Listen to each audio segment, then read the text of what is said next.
Hello and welcome to GMIHub. This is going to be so exciting because on today's show, it's been a while. It's been a while since we've been here.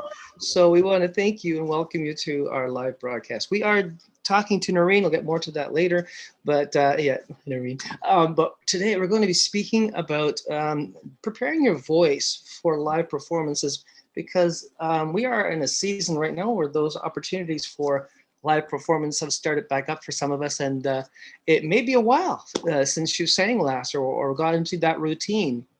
So maybe there's some techniques, some things that we could impart upon you today to help you to remember or to get into a new routine. Anyway, so before we go ahead, I just want to say thank you for watching. Also, if you have the chance to go and subscribe, if you haven't done already, hit the notification bell so you'll know the next time we post a video.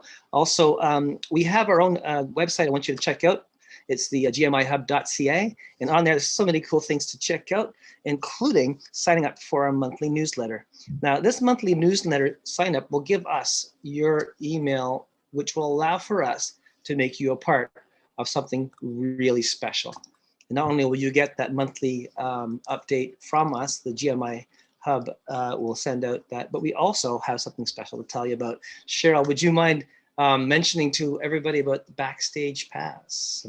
Hey everyone, we are back, and yes, we are now implementing Backstage Pass. So what that simply means is this.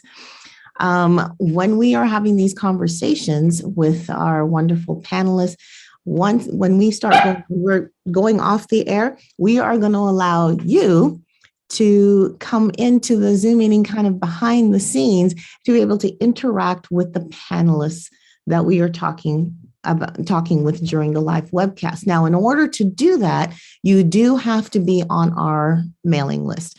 So go to gmihub.ca, sign up for our newsletter, which is a whole lot more than just the newsletter now, but just sign up for it to get the newsletter. You'll be on our mailing list. And then when we are going to have our next guest, we will send out the backstage pass out to you. And you'd be welcome to come on and interact with our panelists. So how cool is that? For the fall. That is so neat. You get a chance to come join us and we can just chat. It'll be so cool. It'll be great because there's some people that I haven't seen in a long time, and some people I've never met before. That'd be even cooler. You know, new friends. I love that. Exactly. Exactly. Well, without further ado, I mean, how have you enjoyed your summer there, Dale? Come on. It's been too short. I find it's not that I'm upset about it. I love the summer. It's my favorite time of year, but I've got so many things on the go. And it's been a busy summer, which is fine. It's just, with the music we're doing with the GMI Hub, we're doing a whole bunch of other stuff behind the scenes. We've been doing these weekly events. And also I've got my job that I'm trying to pull that and keep, so try to keep all those balls in the air. And that's okay, because that's what it's like when your life is busy, Exactly. We can relate. What about you? Before we go to Noreen, what about you? Well, it has, and I can relate. It's been a busy, crazy year, but it's been an awesome year, or summer, should I say year? It feels like a year. It's true. As we've been helping out with a concert series, and that went really, really well. We had the opportunity to honor Leslie Morgan, which she's done 20 years of offering weekly concerts during the summer, which invited a whole bunch of different artists from all over Ontario, I believe, to come and just share their talents. And so it was really awesome. We honored her on Friday night, and we honor her now. I don't know if she might be watching right now. If you are, hi, Leslie. And it's going into a next stage of life, and yet it still continues. Like the fall has hit, so now it's like get the ball running, like get the wheels rolling again. And it's been an interesting time. School starting, for the kids going to school. But you know what? I hope that all of you have had such a great summer. And I know Noreen, who is our wonderful panelist for today, Noreen Smith, she is a vocal technician. When we originally had her on here, she was in California, but if you want to talk about stresses, she's actually moved and she is back in Canada. Welcome to Canada. Yeah. I feel like singing "Oh Canada" to you. She is back in Canada, and she was able, as you can tell from her background, she was able to still make it come on here. So Noreen, welcome, and thank you for being here. Awesome. Thank you. Great to have you. It really is great to have you. The furniture that I own is right behind me. Everything is in this room. Yeah. Yes. Well, I understand it's just day one. You've just been, this is the first day you've kind of been there. So that's kind of like, you're doing a lot more than most people. There you go. We've done renovations, so we can relate to this. Oh, yes. Yeah, and I'm still living through. Yeah, it'll be a few months of renovations. That's okay. I've lived through it before. Yeah, there Well, you go. All right, so as we get started, we're going to talk a bit about there's certain types of things that we're talking about tonight are going to be about the vocal cords and how to best prepare them for doing live performances. So there's some things related to the vocals, the vocal cords themselves, that we should be mindful of. Coming out of the lockdown of a place where maybe some of us haven't sang in a while, in what ways could we be more conscious and or careful or mindful as we're going into this new season of singing? Well, especially since, as you point out, we've been indoors, and most of the events are now outdoors. There's very few events that are indoor events. So with the change of going from indoor to outdoor and from dealing with one temperature to another temperature, how do we take care of our voice? Like, what should be mindful of? Actually, going back to that, what should we be mindful of with that? Yeah, there's a lot packed in there. A lot of good questions just packed in that. I think I would start with, don't be surprised if when you start singing after not singing for a year, maybe, or not performing live, if things just feel really rusty. Like the voice is it's like an athlete. You need to train your voice. You need to get those muscles used to going through that sort of performance. And if you haven't done it for a while and you just jump in, things are going to go a little wrong. And what I would suggest is ideally working your way into a live performance situation, like singing daily for 2-3 months before you start touring or before you start going live, doing live performances. You really have to just work those muscles out, and then you will have lost some of we have a muscle memory for particular songs. And so if you've given had a big gap of time between the last time you performed it, you will have lost some of that muscle memory, and you might have added some tightness in or something you didn't expect in between. So, ideally working with a voice teacher just to make sure your voice is balanced before you go on the road. Just, the biggest performers, Grammy winners in the business, they are still working with singing teachers to get their voices ready and prepare them for something like that. I was watching a colleague of mine, someone that I've met and worked with before, but she showed her Instagram video of her preparing Miley Cyrus for a tour, and she had Miley singing her songs and running on a treadmill because that's what her performances were like. And Well, I did musical theater, and I totally understand what that's all about. It's conditioning, it's cardio, and to do all that. Plus, you're doing all in her case, choreography, and you're singing. So I totally see where that comes from. And I did that with when I was doing high school musical theater. We did a production of Hairspray, and we had 2 casts, and both of the girls playing Tracy. They were singing intensely, doing intense choreography under hot lights in a fat suit. And so I required them for 2 months before the performance to sing with the suit on while running a treadmill. And by the time we got to performances, that was easy for them, but they couldn't have just jumped into it. They had to condition. Yeah.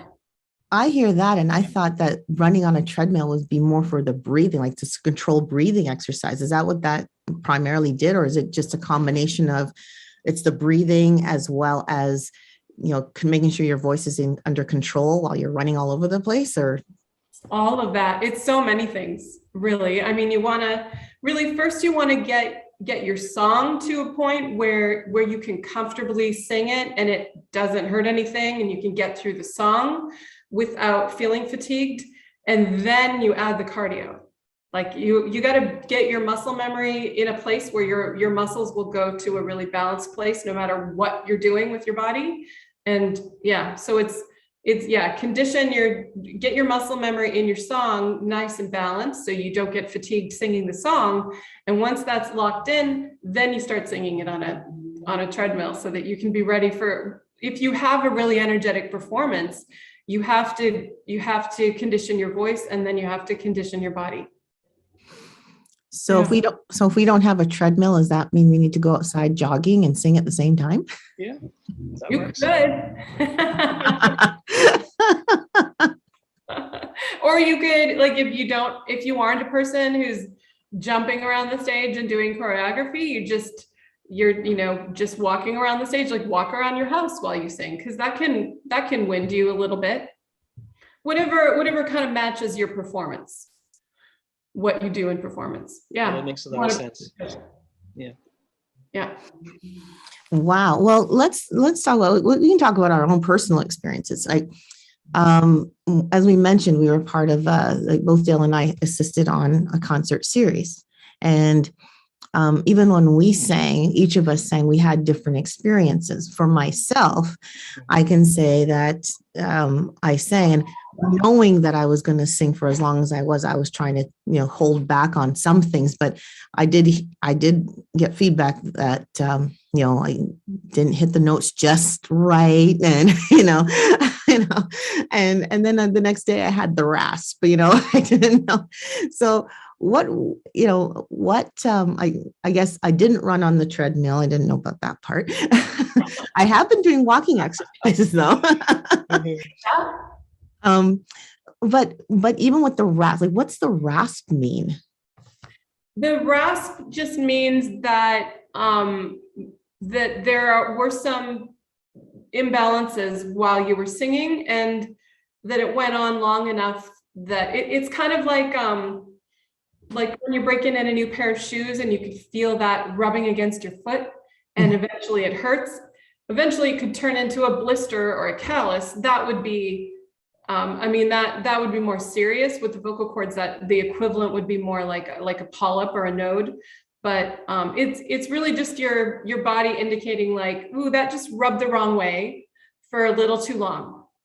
And it just means that you need to find those moments in your songs that, there's probably a couple factors. There's probably one is you just need to get back into conditioning your voice and just singing every day and singing really balanced and just feeling that just relaxed sound happening. And then the other part of it is you need to work your songs to a point where you found all the little imbalances. And I've done that. Just for example, I was hired by a record company because they had this great little duo.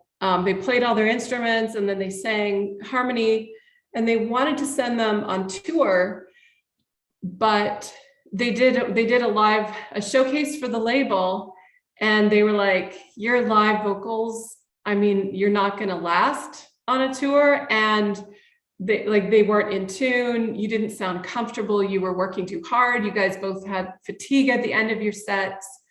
And they're like, we're not sending you on the road until you figured that out. And so I was like, okay, how long do I have? And they gave us 3 months. And in that 3 months, what we were able to do is find all the little moments that were out of balance. And my job is to keep as much of their original sound that's making them money, like I don't want to change who they are or change, what the label likes about them, but find just enough moments in the song where I'm like, oh, you feel that word, that vowel, that's just enough to do like a little bit of rubbing the wrong way. And then you get, 20 of those moments in a song. And then by the end of a song, it's done. So it's these simple little fixes. Often it's just, I respell words a little bit. Like that's one of my easiest tricks. Just so like would you say, Noreen, the hardest part is actually identifying those markers and trying to make those corrections? That's probably going to be a difficult thing for most artists. That's something, yeah, it's something that when I first would point it out, they're like, I don't quite get it. But as every time we fixed, I would be like, oh, that one right there, I can hear that's out of balance. And then we'd fix it. And they're like, oh, that feels easy now. That whole phrase feels different, but I still sound like me. And then as we did that with every song, they would start to self-correct. But no, they didn't instinctively know how to do that. It was my ear and my experience that could get it rolling. But then after that, they were really quite independent. We would go through, and in their whole album, there was only one song that I was like, just the way this song is placed in your voices, in this key, it will always be hard.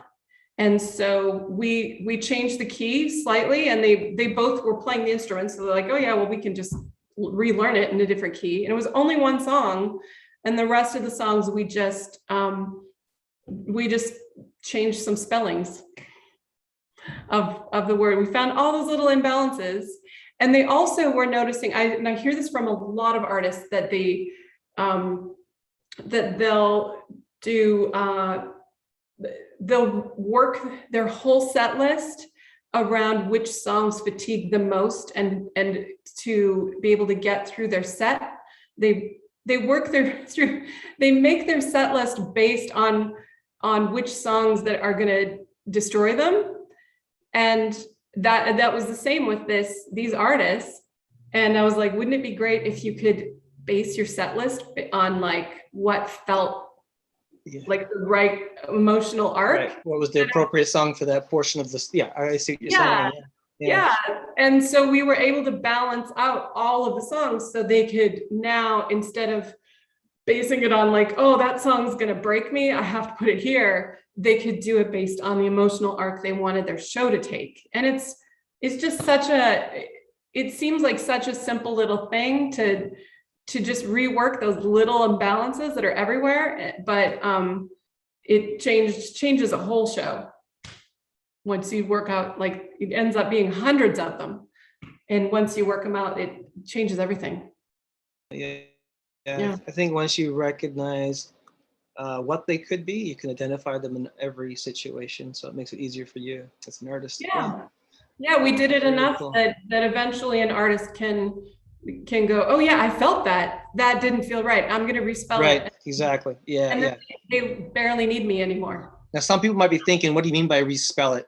Let's just so an example, like a hard C to a soft C, or an S to a Z. You want to try wrap their head around what you mean by that. Yeah, so it's usually, not entirely, to do with vowels, because it's the vowels, the kind of shade of the vowel that engages or disengages different muscle groups, or certain shade of the vowel will cause the larynx to come up and everything just tightens. So let's see.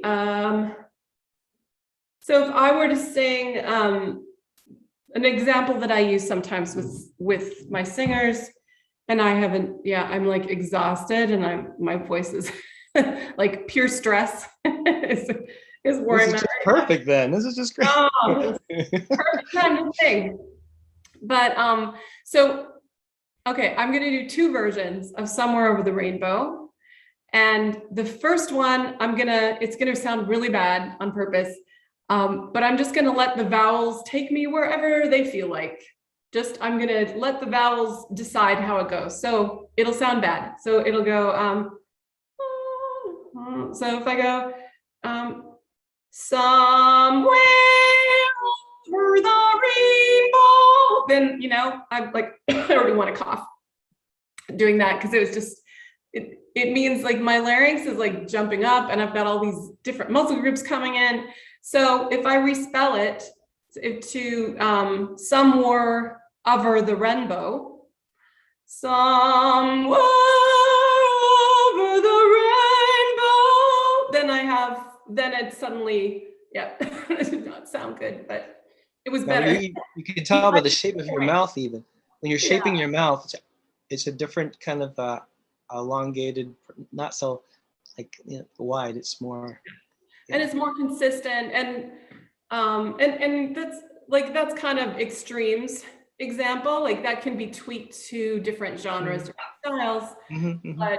But yeah, like you wouldn't have known I sang somewhere over the rainbow, but just doing that slightly different intention of the vowel balanced everything, made it all sound like the same person. And I didn't have those kind of risky moments where I was about to crack because there was so much going on in there. It just, it gives you way more control over things. Yeah, very good. Yeah. She was quiet. As you were describing that, I was going, is that the simple as saying from easy to easy or something like that? Like, is that, I was trying to think of a line that had those words, but that's the word that came to me, like easy to easy or something like that would. Yeah. I mean, it is a little more like, that's like the simple side of it. It is a little more complicated than that. Like an E vowel is your body, everybody wants it to release into head voice. So if you're really digging in on an E vowel on a place where you're in transition, where you're on that transition between like head voice and chest voice, it'll flip. You lose control over it. If you change that E vowel to an I, like instead of beat, you sing bit, like beat, that is a little tight and it kind of wants to flip. Bait. I just kind of move that vowel a little bit so that tendency towards head voice of that E vowel was taken out of the equation, and now I know I'm not going to flip. So this is like almost having more of an open sound, even with those tight vowels. Is that that's kind of one of the tricks? I mean, that can be a byproduct, but it depends on, because my goal is still to keep as close to the authentic sound of the artist and not change it as possible. So there's just little subtleties in there, but yeah, that's basically where we are. Cool. So now I know we talked about going from inside, because when we last had you on, it was preparing to go into the studio. So that was indoor to indoor, right? Then we went from being indoor to, okay, we can now have outdoor events. So here we are going from our nice, cool air conditionings to this hot, humid weather, or to rainy weather, or damp weather, foggy weather. I mean, what kind of tricks are happening with our voices when those changes in temperatures happen as well? Yeah, I mean, it's, and then you go from a controlled environment where, you can even control the acoustics, when you're indoors, where the sound's going to bounce off of, and how to control all that, and how to kind of keep it in check with your, through your soundboard and your monitors and all of that. And when you're outdoors, it's just willy-nilly. And so even just singing outdoors and having the sound going everywhere, and it's not being absorbed by seats or bodies, it's like blowing everywhere. You have to imagine those sound waves traveling, and they travel different. And so then sometimes you want to kind of squeeze and push to try to make up for it, because you're not getting that acoustic feedback to your ear. that you would indoors. So people do tend to push themselves in a different way vocally because they're missing that feedback of sound waves because it's all going out and none of it's coming back to them. So you have to be super careful about your monitors. I mean, in-ears are great for that because then you don't have that, like it's the same. The in-ears should be about the same, whether you're indoors or outdoors. I mean, some of the sound gets carried away still, but as much as you can bring it to a controlled environment as possible, because otherwise, just naturally, when people don't get that acoustic feedback, they start pushing vocally. Yeah, that makes sense to me because you're looking at some of the artists would get up with a monitor on stage monitors, for instance, and if they didn't have enough of their own vocals in it, they sometimes go off pitch because they can't hear themselves. So it's really important to be able to hear yourself. Yeah. Yeah. And then weather of every kind. Yeah. I mean, humidity is great. Low humidity, not so great for singing. Windy, not so great. So yeah, humidity is a little better. Smoke, not so, it's never good. Always bad. We've had some smoke in BC. That's right. That's right. Yeah, that's true. That's never good. That because it just dries out your vocal cords. You got to think of them. I mean, they need humidity and whatever the body produces as lubrication for mucus production. But the humidity is so great because your vocal cords are coming together really quickly, and having them dried out makes them lose elasticity, and then the voice doesn't work as well. So yeah, and weather and temperature and barometric pressure, that can affect like a saxophone, let alone the human body reacts even more to that, that can affect your wind instrument or your violin, all those drops in barometric pressure. But the human body is even more susceptible to being affected by that. But at the vocal cord level, just having that, having the vocal cords not dried out is always better. So, and if you are in a very dry environment, then having like a little, I said nebulizer. I asked you, remind me that. Yes. It's like something that it has like a saltwater solution, and usually with steam, the molecules are too big to actually directly affect your vocal cords. You have to just drink water and wait for it to, you want to hydrate, you want to stay hydrated. But these little nebulizers you can buy, I don't have one on me, but it actually produces, it's like a saltwater solution, and it produces a molecule small enough that it actually will go directly on the vocal cords and get humidity right on them immediately. So it's a pretty immediate response. I wonder if that's what we've talked to, or at least I've talked to a couple artists that are going on tour like in the next couple of weeks. And so in preparation, they've been working with a vocal trainer. And one of the tips was actually, I thought a humidifier was what I thought she said it was. But I'm wondering if it's this nebulizer that she's supposed to carry, because I know based on, this artist I was talking to, their shows are probably not like 15-minute shows. This is like an hour and a half, kind of idea of just singing, and sometimes solo, sometimes in duet form, and the voice has to be strong. So that's interesting. So there is a difference. A nebulizer has the salt solution, but a humidifier is just water. Yeah, I mean, a humidifier is good, but it just makes like generally the room more humid, which is nice. Like that's a good thing. But if you need, if your vocal cords are really dried out and it is just low humidity, and you need something that's going to immediately go onto the vocal cords and affect them, positively with humidity, that's one of the only things that will do that. Otherwise, you have to just drink a lot of water and like sleep in a humid room overnight, everything else takes a while. All right.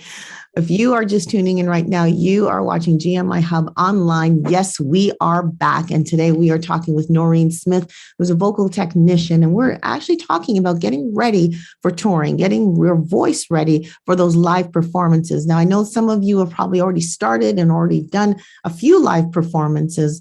So maybe this seems like it's a little late, but maybe not, because we're also going to talk about things like what to do after you sing and how do you take care of your voice after you have done a performance. But before we get into that, I want to remind you that if you want to learn more about GMIHub, go to our website, gmihub.ca, where you can sign up for our newsletter and also be a part of our new offering, which is Backstage Pass, the opportunity to come on after the live broadcast to speak directly to our panelists. If you're interested in that, again, go to gmihub.ca and sign up, and we'll get those backstage passes to you each week. Let's get back to our conversation, Dale. Certainly. Well, we were talking about ways of which you could warm your voice up. You mentioned earlier, which I thought was really good.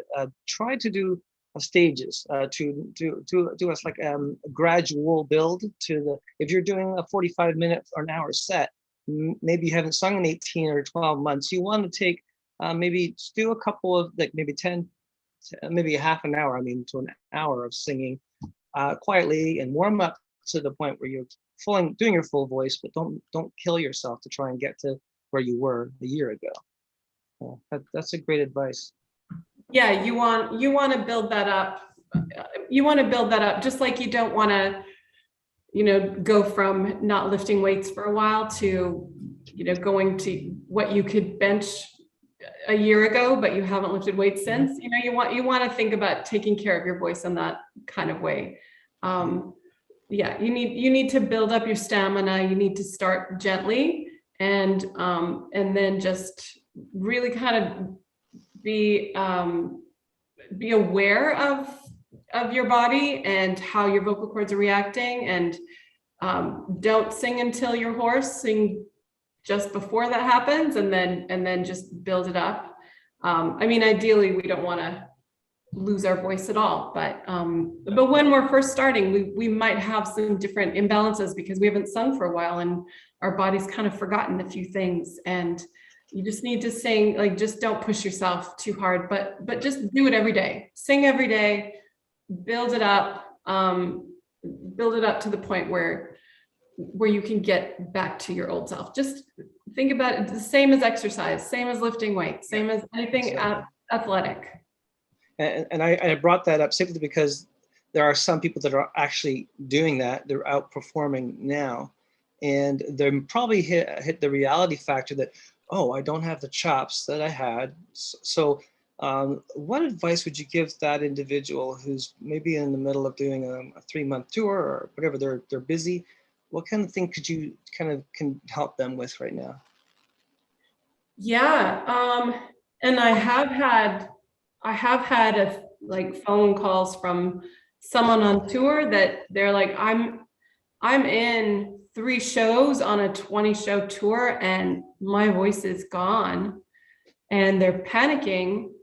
And like, ideally I would say start 3 months ago, but since that's not an option anymore, like 3 months is kind of a magic number. Like you sing for 3 months and you build up your stamina, you'll be ready for a tour. But if you're already on it, yeah, I would probably have you on a lot of vocal rest. Like, you wouldn't do a lot of meet and greet after the show. You wouldn't talk over a crowd after you, because that'll take it, whatever you do to it on the stage, talking to people, talking over a big crowd in a room full of people, or especially, a lot of artists, well, I guess maybe not so many Christian artists, but other people I've worked with, like, you're going to be in, or like a lot of people are smoking, and then you're dehydrating. Like, you don't want to do a lot of alcohol because that really dehydrates your body.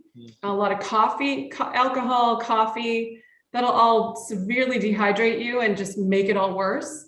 No smoking, that'll make it worse. Don't be in a room where there's a bunch of people smoking. Like all of that will just make it harder. So as much as you can, and even like it's hard, singers on tour, I mean, they'll have them up at 6 a.m. doing radio talk shows, and then they're doing a full-blown concert, and then they're doing meet and greets after and talking over huge crowds, and then they wonder why their voice is blown out. Like manage yourself and what your exposure is, and like some of that stuff you have to do, but you really have to mitigate what's most important. Yeah. Because if your voice isn't in shape and you haven't sung for a long time and you didn't vocally work out to get to that point, you want to just try to mitigate all of those factors that might make that whole situation a little worse. And then I would say, good rest. Limit your coffee and alcohol, use a nebulizer, and really, really comfortable vocal warm-up where you don't blow anything out just in the warm-up. You want to do it really easy. Make sure you have a proper warm-up. And you could survive that tour still. You're right. If you did that. Yeah. Very cool. I think there was some good notes there for people that if you're in the middle of that situation, you could really apply. Make sure you make notes on that. Go ahead, Cheryl. You were talking about beverages. I was literally going to ask about this. So the concept of one of the things that I personally do is I drink a lot of hot water and lemon and honey or something like that. Is that a good thing or a bad thing? Is that a myth to use that as to help the situation, or is that making things worse? No, that is not a myth. Sorry, I'm like in a sunbeam and no air conditioning. So I'm like, ooh, I'm a mess right now. No, that is not a myth. Actually, if it's actual, like a fresh lemon and you squeeze a lemon into some water, and room temperature or warm water is the best. Cold water isn't so good for the vocal cords. So lemon actually helps the water hydrate you at a deeper level. So lemon is brilliant. If you can squeeze a fresh lemon into your water, not like the little lemon you buy in the store that it has the juice in it. You want an actual, like a real lemon.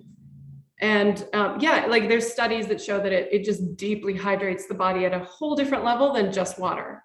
So that's a great idea. And then raw organic honey actually is really good for the vocal cords too. Good for the body if you can do that sort of thing. But it absolutely is a great idea. One artist that I worked with a while ago, he used to have these imported Swedish licorice that he said was one of the best for soothing his nasal passage and just the whole throat back. I'm just wondering what your thoughts are on that. Yeah, I mean, normally like things that we ingest, like they bypass the vocal cords. They don't actually, you don't generally get whatever you're eating directly onto your vocal cords because the way you swallow, if you get them on your vocal cords, you're swallowing wrong. You're probably coughing a lot. Sort of, yeah. But I think licorice has some medicinal qualities that probably help with like some inflammation and with like mucus production and stuff like that. I think it has more medicinal qualities once you get it in the body. It might not be, I'd be reticent to say like that it directly affects the vocal cords, but I think medicinally it does good things. Right, okay. We have a question from our audience that I'd like to bring forth, which is kind of perfect because it goes back to what I personally experienced, and I think this other person experienced it as well. Let's talk about vocal care after we sing. You've talked a little bit about it already, but this person actually literally asked, what happens? What do I do if my voice is still raspy a few days after the show, or a month, even a month after the show? Ooh, if it's still raspy a few days after the show and you've been on vocal rest, then you need to see ear, nose, and throat doctor. And it's hard to find this certain type of doctor. Like you can find an ENT easily, but then there's like another level of ENT that has done a separate fellowship for specifically to work with singers. And I think there's one in Vancouver now that I just moved here this week. I need to look someone up and try to get a relationship with them. I had someone in California, but then they moved away too just before I moved. So I didn't have anyone to send people to. But yeah, especially if it's several days after and you've been on vocal rest. If it's a month after, yeah, get your butt to somebody who can actually scope and look at your vocal cords directly, and you'll see the video. They can either do through the nose, which isn't quite as reliable, it's not as clear a picture, or they can go through the mouth and looking back down that way. So it depends on the equipment they have in their office. But yeah, ideally, a lot of ear, nose, and throat doctors that don't have that separate fellowship in working with singers, that separate study, they'll look with the not as clear camera and they'll be like, oh, I don't know, they just look a little red and swollen, but they won't see a tiny bit of damage or a burst blood vessel or they won't see that as clearly. So I usually like to find my person who's had that separate training. It's like another year of training where they specifically work on vocal issues for singers. Yeah, not every ENT will be able to pinpoint the problem, but the people who've had that separate training are really good at finding what's happening. But if it's been that long, then there might have been a little bit of damage, and usually there's something that can be done. So if it's just raspy and you still have some vocalizing ability left, then there's probably something that can be done.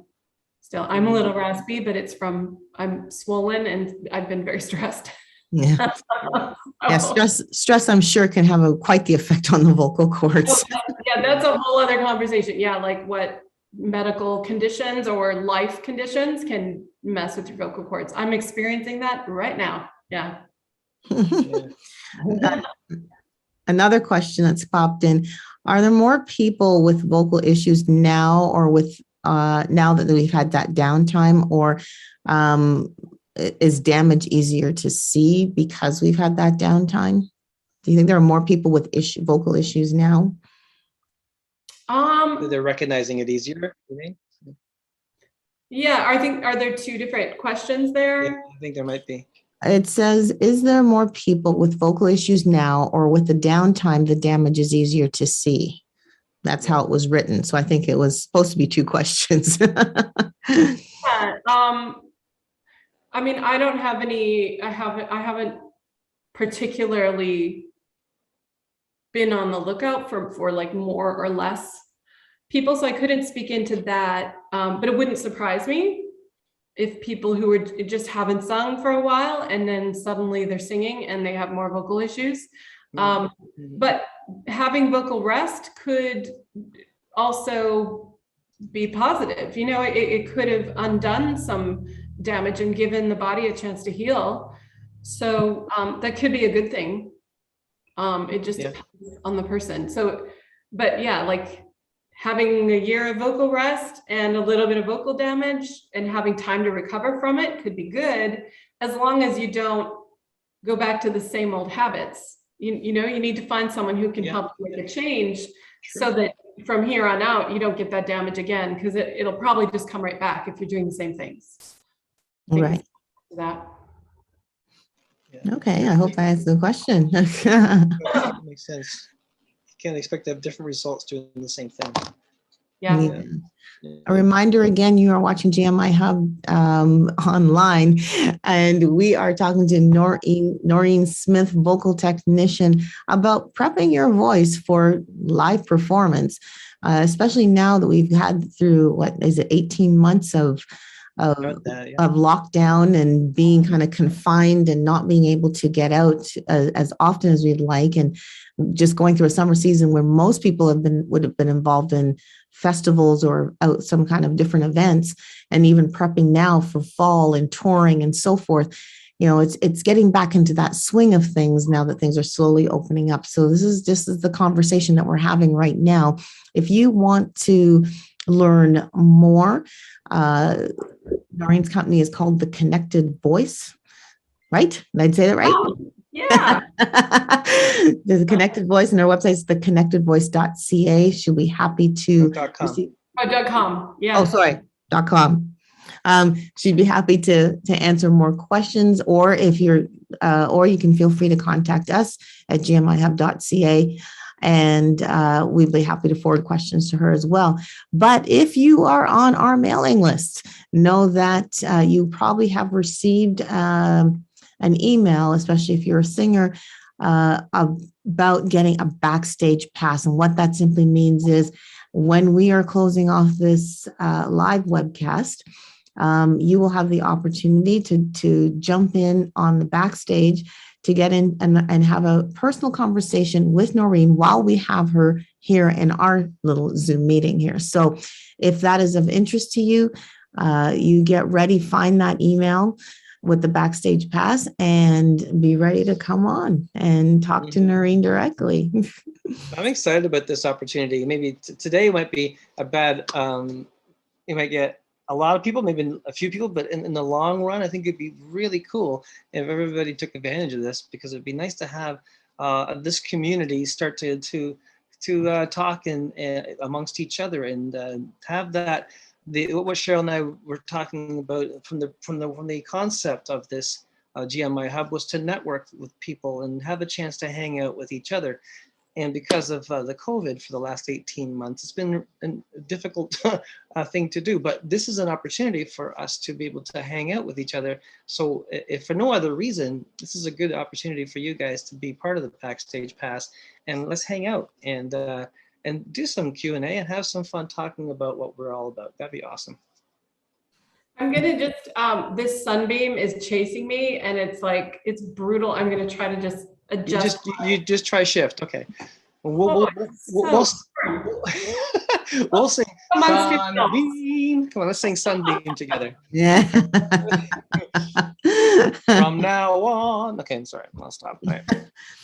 Well, while Noreen's doing that, yeah. Let's talk about what your experiences are. Like when you finished singing, because you sang a few times this summer too. Yes. Yeah. What were your experiences with your voice? Well, it's fascinating because I found that the songs that are more aggressive, and because my style, there's a bit of a rock feel, and I end up going, I got that kind of, and then I find that my vocal cords, before COVID, that would warm them up.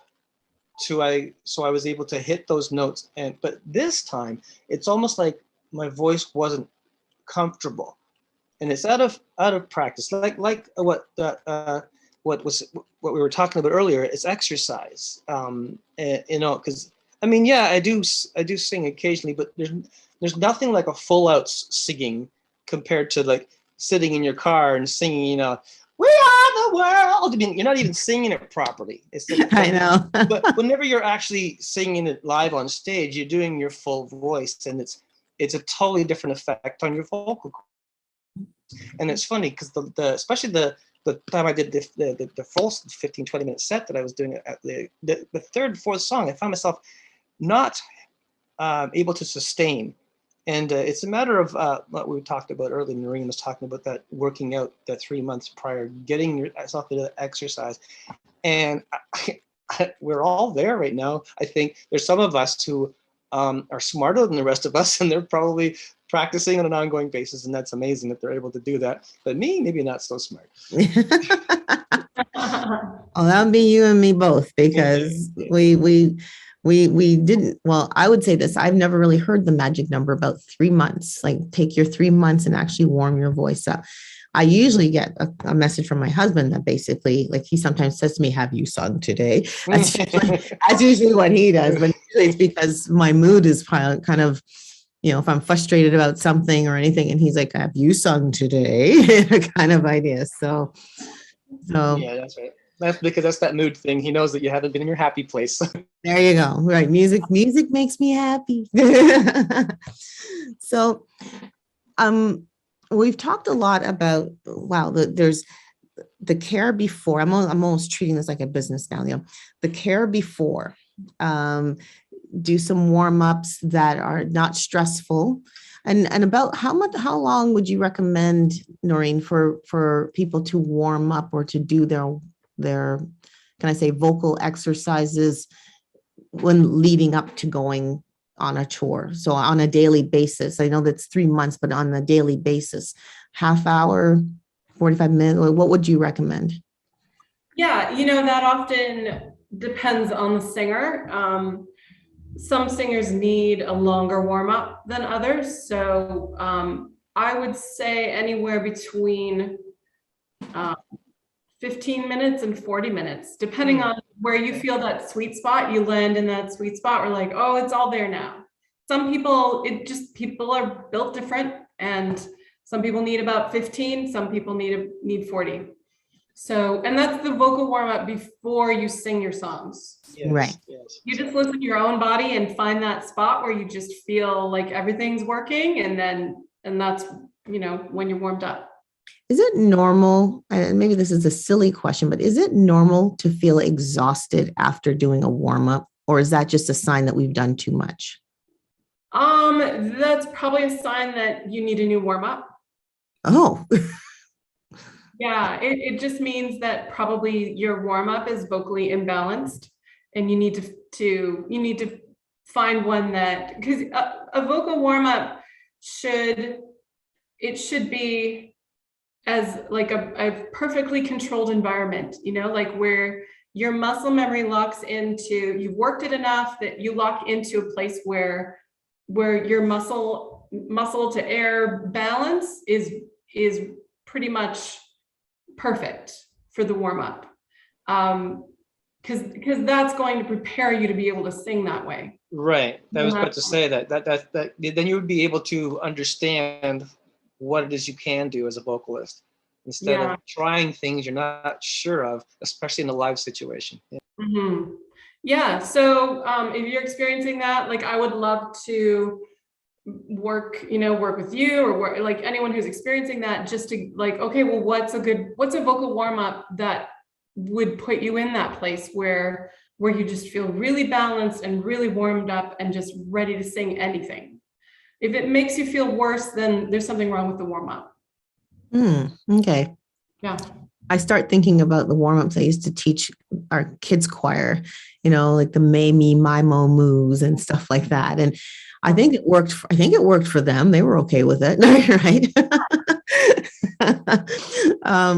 But it is interesting. Like I know, and I know in previous shows you've done this, you've demonstrated the straw, which is basically, I don't have a straw in front of me, but if my hand, I don't have one on me, I know where it's packed. Yeah. But I know the actual kind of mentality, that kind of exercise as well, which kind of massages the vocal cords. Yeah, I remembered that one.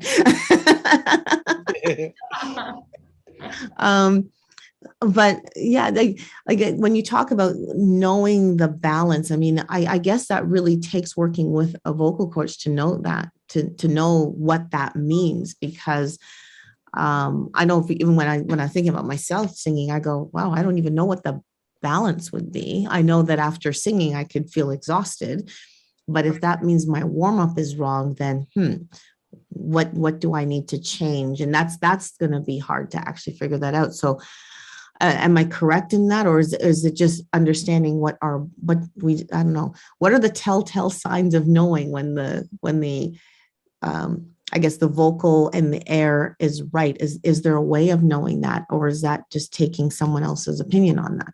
Or it really is. it really is putting in some time with someone whose ear is tuned to hear that. Because I mean, so many times I have students where I'll be like, oh, did you feel that imbalance? Because I heard it right there. And they're like, oh no, what happened? And it'll take some repetition, but by like the third lesson, they're self-correcting. They're like, oh, I felt that. I know what that is. But having someone listen to you and go, whoa, did you feel that? That's the moment where it was off. And we're going to just tweak it right this way. We're going to dial it in and now feel the difference. And then you can actually feel the difference, but you really need to work with someone whose ear is tuned to notice those imbalances, because a lot of people don't notice them until they've had that feedback of no, that's going to hurt, and eventually, and this is right. Do you feel the difference? And once you have that locked in, then I love getting my students to the point where they self-correct, because then I know, okay, they've got it now. They don't need me. Like, I can make them independent. They can come in to check things out, every few months, but they don't need me like they did. That's key. I think trying to identify those, like I said earlier, those markers that you need to correct. That's wow. Yeah. So here's one other question. So what about when going flat? For me, if I were to hear myself going flat, I would take that as, okay, I'm doing something wrong. But is that a good indicator, or is that just an obvious you've gone flat? No, like I find, from majority of the singers I've worked with, if they go off key, it has nothing to do with their musicality. It has everything to do with like a set of muscles getting in the way that doesn't need to be there. And I've rarely had, like almost never had a student whose musicality was the issue. And I guarantee that's not your issue. Yeah. You've got a good ear. And I bet you can tell when you go flat. It's all just muscles, just a little muscle group that got out of the way. And it'll probably be a simple respelling to get that muscle group out of the way. Yeah. Okay, I have a name, Diego Boneta. That name was there. Tell me about Diego Boneta. Like, oh, if it came up, it's just a funny story. He actually, he came to me when he was 14, but he was like a superstar in Mexico, and then he wanted to start his career in the US, and he's done really well. I mean, he's been a movie star, he's been a pop star, he's done everything, he planned on. I think he dated Ariana Grande at some point. But, wow. I mean, that's a big accomplishment right there. But he came to me when he just moved to the US, and he was like a pop and TV superstar in Mexico. I mean, he was known by his first name only, that's how you know you're big. And he had recorded an album in the studio, and then the label wanted him to go on tour as this teen pop star. And he's like, some of those things I recorded, I mean, it took me weeks to get that note right. And how am I going to do that live? So he was one of those situations as well, when we just fixed a bunch of vocal imbalances. He was still transitioning with his voice, like going from boy's voice to man's voice. So there was a lot to deal with for him there. So we were just trying to balance out all those changes his body was going through, and then find out how he could do what he did in the studio in front of a live audience. And he didn't have the option of changing any keys. So I had to use technique to get him comfortable enough to perform. And apparently it went really well. He pulled it off. Wow. Good. That's good. That's Yeah, awesome. good family. Yeah. Wow. Well, I know that we're close to our hour here. So Dale usually likes his 3 questions. That hasn't changed, right, Dale? No, that hasn't changed at all. All Yeah. right. All right. So Noreen, there's 3 things that you could actually say to somebody who has maybe we've touched on it already. Maybe we've said it already. That's okay. 3 points you would give to somebody who is a singer who is looking at just going back on do live shows. What's 3 things you would say to them? Yeah, probably stuff I've already covered. One would be start 3 months out, vocalize every day as balanced as possible. Meet with a voice teacher who can help balance out your songs and find those subtle little imbalances that are going to, when you add them all up, they're going to end up making, completing a show and a tour really difficult. And then make sure you work out with your management, like your boundaries for keeping your voice in check, like balance out your early morning radio shows, balance out, like you don't do the meet and greet every night or have a very limited time limit so that you're not hurting your voice over yelling over crowds of people. Just limit those sort of situations and try to bring some balance into your life. And probably, is that 3 already? I don't know. Sure, but if there's more. Yeah, but no, keep going. Yeah. Buy a nebulizer and use it like between sets and right before the show. Yeah, and hydrate. That's more than 3. But But no, they're really important things to remember. I think it's for those who are probably busy touring in the sense of like what I would say, artists who are trying to professional as they can. They're doing a lot of media. They're doing radio. They're doing interviews. They're doing all these things. It is so hard to take care of your voice in the sense because your PR people are pushing you. You've got all these different things coming at you from every side. But if your manager's on your side, or if you have somebody who's with you that's on your side, they will respect you as an artist to make sure you do the best job live, and they will be able to balance that for you, I think. And you don't have that situation. Yeah, they should. But if you don't have that type of person for you, say I'm just a solo guy doing my own thing, what kind of things can I do? I have to promote myself. I have to do. I mean, you can make sure you book days off. Good idea. And take them and make sure you get some solid rest. Don't go out like yeah, I know what you mean. Until 3 a.m. after a show and then expect to be able to keep going. Like maybe 20 somethings can do that, but that doesn't, only for a few years, and then your body just doesn't bounce back. Like be good to your body and plan days off. Don't do like shows every single night with no break. Give yourself a break. Totally. That's great. Thank you for that. Well, I've really enjoyed having you with us today, Noreen. You've been a real blessing. Thank you. Always a pleasure hanging out with you guys. Yeah. And it's always like, we want to keep having you back on. Always, always, always. As much as we can. I'll be around. Awesome. Well, if you've tuned in, we have been talking to Noreen Smith, who is a vocal technician. We've been talking about prepping your voice for touring, for live performances. If you didn't get a chance to listen to the whole conversation, it will be here on YouTube on this channel. So feel free to come back, check it out. Great tips on how to take care of your voice before, during, and after your live performances. So definitely check this out. If you want to know more about what's going on with GMIHub, go to our website, gmihub.ca, and you will have the chance to sign up for our newsletter, which also is a ticket to getting your Backstage Pass. Backstage Pass is something new that we're offering this fall, which is an opportunity for you to be able to come in onto the meeting after we go off air, so you can talk directly to our panelists. And us. And you and me.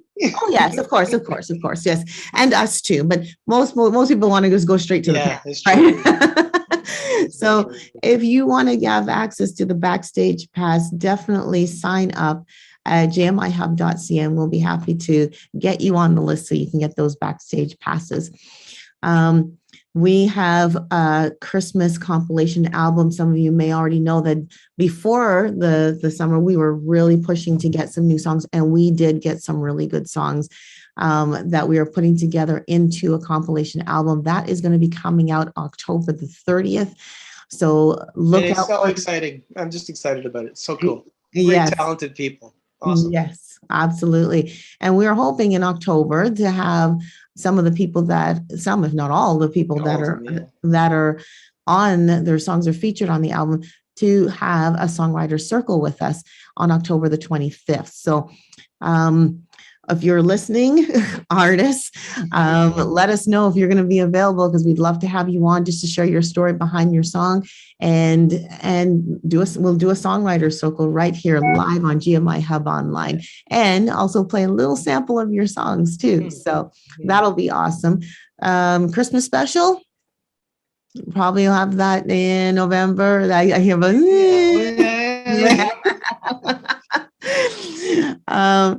That's the hope. That's the hope. Yes. That's the hope. I also want to mention September the 23rd. September 23rd. If you are a songwriter and you have some songs that you're working on, and may have gotten it so far, and you just would like to get some feedback related to that song, we are actually having a song feedback session. I think last year we called it a listening party, but it ended up being a song feedback session, which basically it's a Zoom meeting. We play your song, and we have some people on our team that just listen and kind of give some feedback. And it's all constructive. It's generally positive. So if you want that kind of feedback, then feel free to sign up for the songwriting feedback session on September the 23rd. We've been advertising it on social media, but if you're not sure, definitely go to our website. There should be something on there where you get the chance to sign up for that. Again, we're nice, we don't bite. And the whole idea is we want to encourage your talent. We do. We want to encourage your talent growth as we encourage unity, community, mentorship, and talent growth. So definitely sign up for that as well. I think that's all my announcements. We are back, like I said, on a weekly basis. So look forward to seeing you next week when we talk about a music business topic. Third week is going to be a studio talk, and where we are talking about in-ear and monitor mix. And Daryl Smith, who is the husband of Noreen Smith, is going to be on to help talk about that. So you will get to see her other half, whether, I don't know, they say better or worse, I don't know, but it's her other half. As well as Christian Stonehouse. And I trying to go memory. And of course, the last week we talk about songwriting, and we have Joel Parisian on, as well as Tom Golly is going to be coming back. And we're going to be talking about building contrast in a song, and maybe focusing a little bit more on the hooks too. So that's what's coming up the next few weeks. Feel free to tune back in Monday night, 7 p.m. right here, GMIHub online on YouTube. And remember, I said it before, but we'll do it again. GMIHub encourages unity, community, mentorship, and talent growth. We'll see you next time. Bye.